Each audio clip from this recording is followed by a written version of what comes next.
പ്രവാചകന്മാർ പുസ്തകത്തിൽ എഴുതുന്നത്. സിഹിർബാധ നിഷേധിച്ച മുജാഹിദുകൾ ഇപ്പോൾ നബി സല്ലല്ലാഹു അലൈഹി വസല്ലമക്ക് പോലും സിഹിർ ബാധിച്ചിരുന്നുവെന്ന് പറയുന്നു.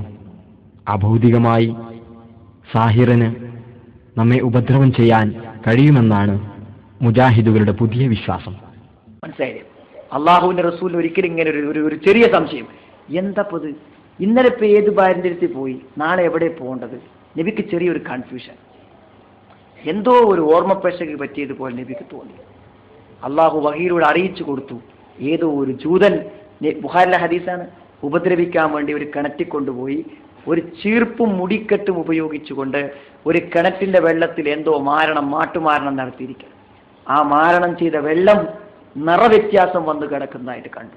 അള്ളാഹുവിന്റെ റസൂൽ അള്ളാഹു വഹീയിൽ അറിയിച്ചു കൊടുത്തു, ഒരാൾ പറഞ്ഞയച്ച ആ വസ്തു അതിന് എടുത്ത് പുറത്ത് കിട്ടു. നബിക്ക് ആ ചെറിയ മാനസികമായ വിഷമം നീങ്ങിപ്പോയി എന്നാണ് സഹീഹുൽ ബുഖാരിന്റെ ഹദീസിലുള്ളത്. അപ്പോൾ സഹോദരങ്ങളെ, ചെറിയ ചെറിയ പ്രയാസങ്ങൾ ഇതുകൊണ്ട് വന്നേക്കാം, പക്ഷെ ചെയ്യാൻ പാടില്ല.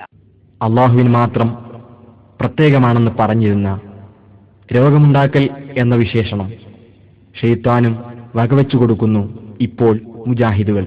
എല്ലാ രോഗത്തിനു പിന്നിലെയും ഒരു കാരണം ഷെയ്ത്താനാണെന്നും ഡോക്ടർമാരുടെ ചികിത്സ കൊണ്ട് മാത്രം ഇത് ഭേദമാകില്ലെന്നും ആത്മീയ ചികിത്സ കൂടി വേണമെന്നും ഇവർ ഇപ്പോൾ പറയുകയാണ്.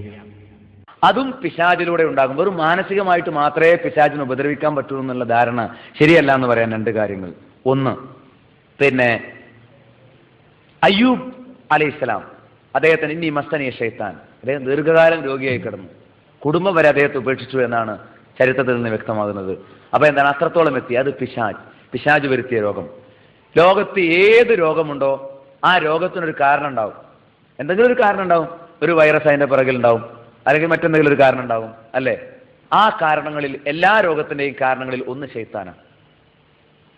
പനിയാവട്ടെ, ജലദോഷാവട്ടെ, ചുമയാവട്ടെ, മറ്റ് ഏതെങ്കിലും രോഗം, വലിയ വലിയ ക്യാൻസർ ആവട്ടെ, വലിയ വലിയ മാരക രോഗങ്ങളാവട്ടെ, എന്തായിരുന്നാലും ശരി, അതിനൊരു പല കാരണങ്ങൾ കൊണ്ട് ഒരു രോഗമുണ്ടാകാം.